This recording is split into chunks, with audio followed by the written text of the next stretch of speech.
দর্শক আমন্ত্রণ চট্টগ্রাম 24-এ বৃহত্তর চট্টগ্রামের সব খবর নিয়ে আপনাদের সাথে আছি আমি জান্নাতুল বুশরা। ভয়াবহ বন্যায় ভাসছে চট্টগ্রাম অঞ্চলের 5 জেলার শত শত গ্রাম। চরম কষ্টে পানিবন্দী অন্তত 6 লাখ মানুষ। সাতকানিয়ার রাস্তা ডুবে যাওয়ায় যোগাযোগ বিচ্ছিন্ন রয়েছে অনেক এলাকা। ফলে প্রত্যন্ত অঞ্চলে ত্রাণ পৌঁছানো সম্ভব হচ্ছে না। ফলে খাবার আর বিশুদ্ধ পানির কষ্ট বাড়ছে দুর্গত এলাকায়। তবে বাঁশখালীতে পানি কমতে শুরু করলেও কমেনি দুর্ভোগ। ডুবে আছে বহু বাড়িঘর। ভারী বৃষ্টি, পাহাড় ধস ও বন্যার প্রভাবে গেল 5 দিনে মৃত্যু হয়েছে 35 জনের।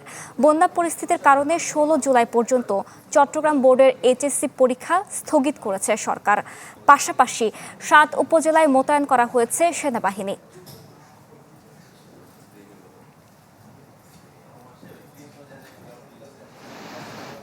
সবশেষ খবর জানাতে সাতকানিয়া থেকে যোগ দিচ্ছেন রনি দত্ত। রনি, সার্বিক বন্যা পরিস্থিতি কি আমাদের জানাবেন? চট্টগ্রামের ত্রাণ সহায়তা কি পৌঁছেছে কিনা?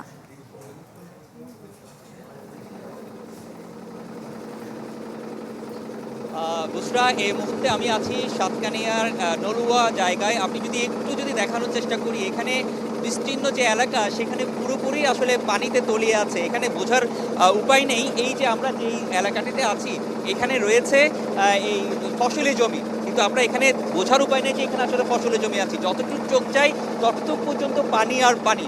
এবং আমরা যদি যতটুকু দেখানোর চেষ্টা করছি যে কিছু কিছু ছোট ছোট যেসব জায়গায় ঘরগুলো রয়েছে, সেসব ঘরগুলোতে পানিতে তলিয়ে গেছে এবং সেখানে কিছু কিছু ঘরে এমন অবস্থা যে টিনের চাল পর্যন্ত পানি চলে এসে এবং এইসব এলাকার মানুষজন নিরাপদ আশ্রয়ে চলে গেছে।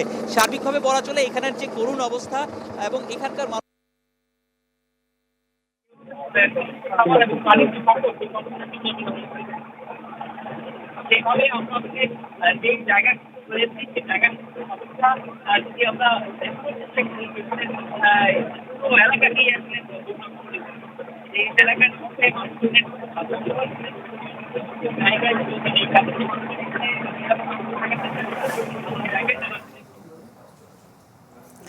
রনি, আপনাকে ধন্যবাদ। দর্শক, বন্যা পরিস্থিতির খবর জানাচ্ছিলেন আমাদের সহকর্মী। এদিকে কক্সবাজারেও পানির নিচে তলিয়ে আছে বহু জনপদ। তীব্র আকার ধারণ করেছে বান্দরবনেও। কক্সবাজারের চকরিয়া, পেকুয়া ও রামুর অনেক গ্রাম পানির নিচে। বিপর্যস্ত সড়ক যোগাযোগ ব্যবস্থা। বৃষ্টি কমলেও বন্যার পানি কমার লক্ষ্য নেই। ফলে ভোগান্তি মাথায় নিয়ে পানির মধ্যে অসহনীয় কষ্টে দিন কাটাচ্ছে মানুষ। বান্দরবনের সাঙ্গু ও মাতামুহুরী নদীর পানি বিপদসীমার উপর দিয়ে প্রবাহিত হচ্ছে। জেলার সাথে সারা দেশের সড়ক যোগাযোগ বিচ্ছিন্ন। আশ্রয় কেন্দ্রে অবস্থান নিয়েছে হাজারো মানুষ। বিদ্যুৎ সরবরাহ ও মোবাইল সেবা বিঘ্নিত হওয়ায় বেড়েছে দুর্ভোগ। পানিবন্দী এলাকাগুলোতে চিকিৎসা সেবা ব্যাহত হচ্ছে চরমভাবে। 15 জুলাই পর্যন্ত বান্দরবনের সব পর্যটন কেন্দ্র বন্ধ ঘোষণা করা হয়েছে। রাঙামাটিতে বৃষ্টির পানি কমতে থাকায় দৃশ্যমান হতে শুরু করেছে ক্ষয়ক্ষতির চিত্র। বাঘাইছড়ি পৌরসভায় 9টি ওয়ার্ড ও 8 ইউনিয়নে হাজারো মানুষ পানিবন্দী। দেখা দিয়েছে সুপেয় পানির সংকট। অপ্রতুল ত্রাণ সহায়তা। জেলায় প্রায় 3,500 হেক্টর ফসলি জমি ডুবেছে। থাকার তো সমস্যা আছেই, এর পাশাপাশি এখন খাওয়ার বেশি সমস্যা হয়েছে। পানির সংকট, ঔষধের সমস্যা, মানুষ বিভিন্ন ভেজার কারণে বিভিন্ন সমস্যার কারণে মানুষের জ্বর, ঔষধের প্রয়োজন এবং খাদ্য সংকট বেশি। আমাদের অবশ্যই এখানে খাদ্যর দরকার। আমার একটা দেওরের মেয়ের জ্বর, বমি করতেছে, চিকিৎসা করতে পারতেছি না, ডাক্তার দেখাতে পারতেছি না।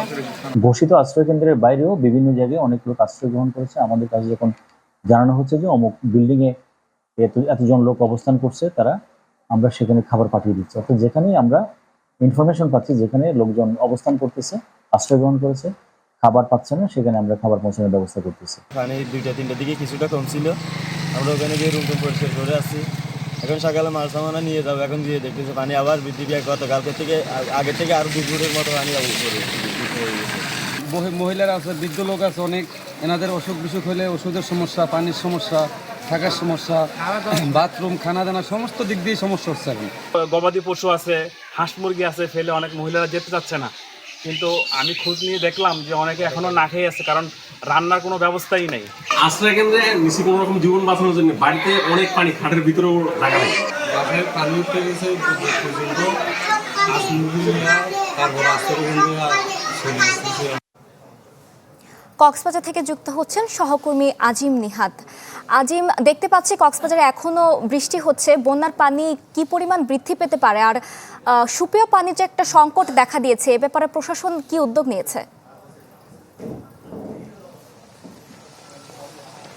ইতিমধ্যে আমরা চকরিয়াতে আজকে সারাদিন আসলে ছিলাম, সেখানে যেটি দেখেছি সবচেয়ে বেশি সংকট কিন্তু খাদ্য এবং খাবার পানির। কিন্তু উপজেলা প্রশাসন থেকে গতকাল বলা হয়েছিল যে জনস্বাস্থ্য প্রকৌশলের মাধ্যমে তারা গতকাল বেশ কয়েক লাখ লিটার পানি, বিশুদ্ধ পানি তারা বিতরণ করেছিল। কিন্তু মাঠ পর্যায়ে গিয়ে আসলে আমরা সেই চিত্র দেখতে পাইনি। প্রতিটি ঘরে ঘরে বিশুদ্ধ খাবার এবং বিশুদ্ধ খাবার পানি এবং খাবারের মারাত্মক সংকট আছে, এবং কারণ এখনো পর্যন্ত কোথাও কোমর, কোথাও গলা সমান পানিতে ডুবে আছে বাড়িঘরগুলো। ফলে সেখানে কোনো ধরনের চুলো জ্বালানোর কোনো সুযোগ নেই, যে কারণে কোনো বাড়িতে আসলে বান্না করা সম্ভব হচ্ছে না।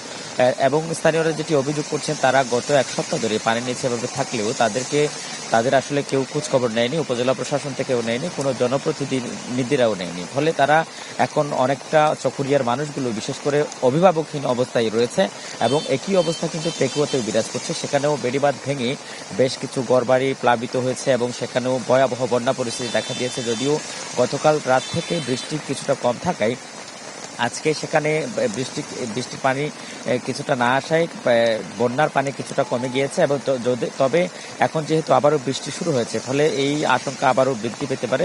আবহাওয়া অফিস থেকে যদিও বলছে যে আগামীকালও ভারী বৃষ্টি হতে পারে, সে কারণে যে চকরিয়া এবং পেকুয়ায় আরও কি পদক্ষেপ নেওয়া যায় সেটি তারা বলছেন, এবং জেলা প্রশাসন থেকে বলা হচ্ছে তারা চেষ্টা করছেন যাতে করে বানবাসী মানুষের কাছে পৌঁছানো যায়। এই ছিল আমার কাছে এখান থেকে সর্বশেষ। আজিম, আপনাকে ধন্যবাদ। এবার বান্দরবনের দুর্যোগের খবর জানবো, সেখানে আছেন আমাদের সহকর্মী ইয়াসিনুল হাকিম। হাকিম, শুনছিলাম কক্সবাজারের দুর্যোগের খবর, বান্দরবনের কি পরিস্থিতি?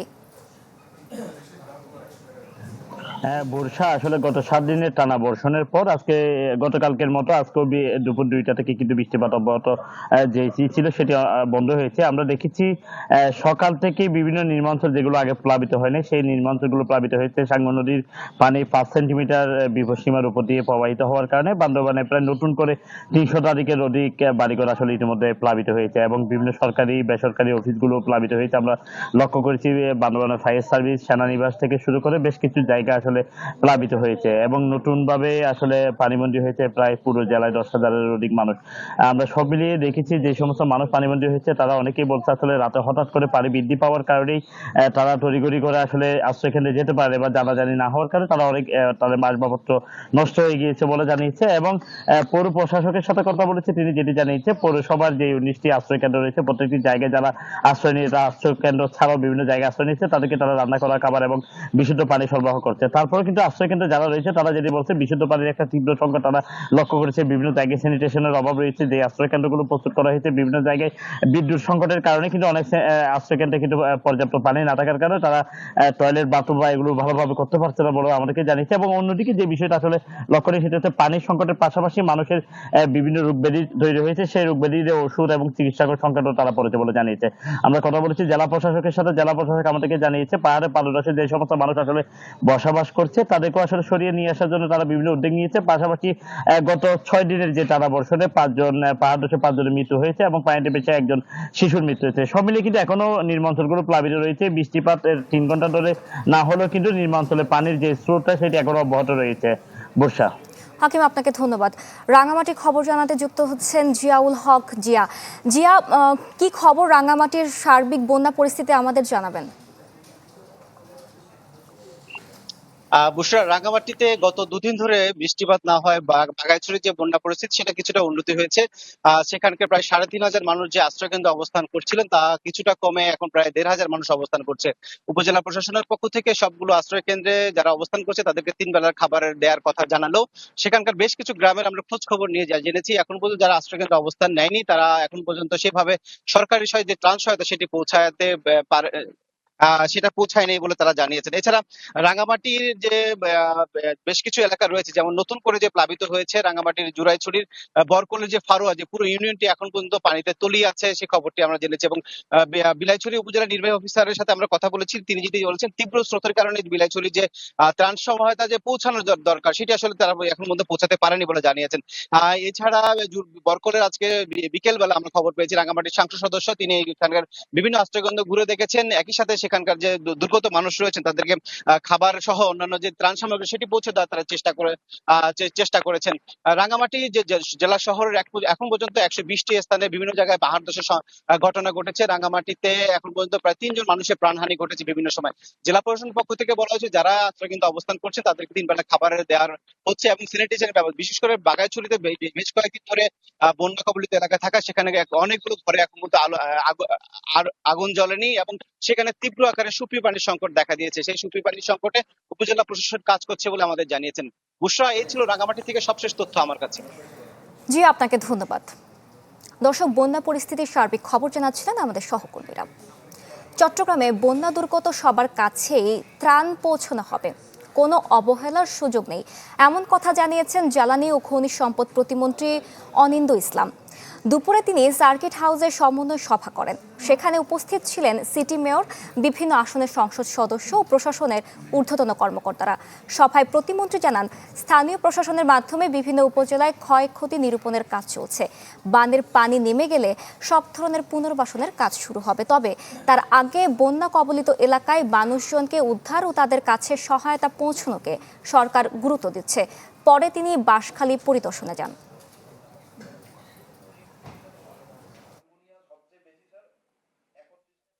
সকলের কাছে আমরা এখনো ত্রাণ পৌঁছাতে পারিনি, কিন্তু ত্রাণ পৌঁছেনি তা না, ত্রাণ পৌঁছাচ্ছে এবং একেবারে প্রত্যন্ত অঞ্চলে ত্রাণ পৌঁছানোর জন্য আমরা কিন্তু এখানে আমাদের কোস্ট গার্ড রয়েছে, আমাদের এখানে বিজিপি রয়েছে, আমাদের এখানে আনসা রয়েছে, ক্ষেত্র বিশেষে সামরিক বাহিনীর কর্মকর্তারা শতপ্রণোদিতভাবে কাজ করছে।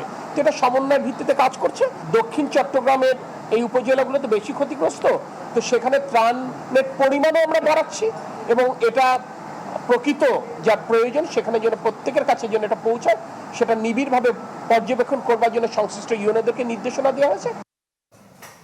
বৃষ্টি কমে গেলেও এখনো পানিবন্দী চট্টগ্রাম নগরের চান্দগাঁও মোহরা এলাকার হাজারো মানুষ। অনন্য আবাসিকের পেছন থেকে শুরু করে শমশেরপাড়া, ব্যাপারীপাড়া, চৌধুরীপাড়া সহ পুরো এলাকা শনিবারও হাঁটু থেকে কোমর সমান পানিতে ডুবেছিল। শিল্প কারখানার বর্জ্য আর নালার ময়লা মিলিয়ে পুরো এলাকায় ছড়িয়ে পড়েছে দুর্গন্ধযুক্ত পানি। স্থানীয়দের অভিযোগ, এভাবে মানবেতর দিন কাটালেও কেউ খোঁজ নেয়নি তাদের। পুরো এলাকায় পানিবাহিত রোগ ছড়িয়ে পড়েছে বলেও জানায় স্থানীয়রা। তাই এই জলজট থেকে মুক্তি দেওয়ার দাবি স্থানীয়দের। ছোট ছোট বাচ্চারা এবং পানির মধ্যে বিভিন্ন পানিবাহিত রোগ আক্রান্ত হচ্ছে। খাওয়ার পানি নাই, কিচ্ছু নাই, মানে এত মানবতার জীবনযাপন। ঘরের ভিতরে এক হাঁটুর সমান মানুষের ঘরে খাট পর্যন্ত, খাটের উপরেও ফ্রিজ উঠেছে আর উঠানোর কোনো জায়গাও নাই। নিচু অঞ্চলে যতগুলো ঘর বাড়ি আছে সব ডুবে গেছে। আপনি যদি সুযোগ পাইতে একটু ভিতর যেয়ে দেখলে তাহলে বুঝতে পারতেন যে অবস্থাটা কিরকম। কথাটা বলার জন্য কোনো সুযোগই পাচ্ছি না। প্রশাসন বলেন, সরকারি কর্মকর্তা বলেন, কেউ এখানে আসে নাই। অনেকটা থাকার ব্যবস্থা দিত বা খাওয়ার ব্যবস্থা দিত, এটা একটা ভালো হতো সবার জন্য। এই ছিল চট্টগ্রাম 24। এতক্ষণ যারা সাথে ছিলেন ধন্যবাদ সবাইকে।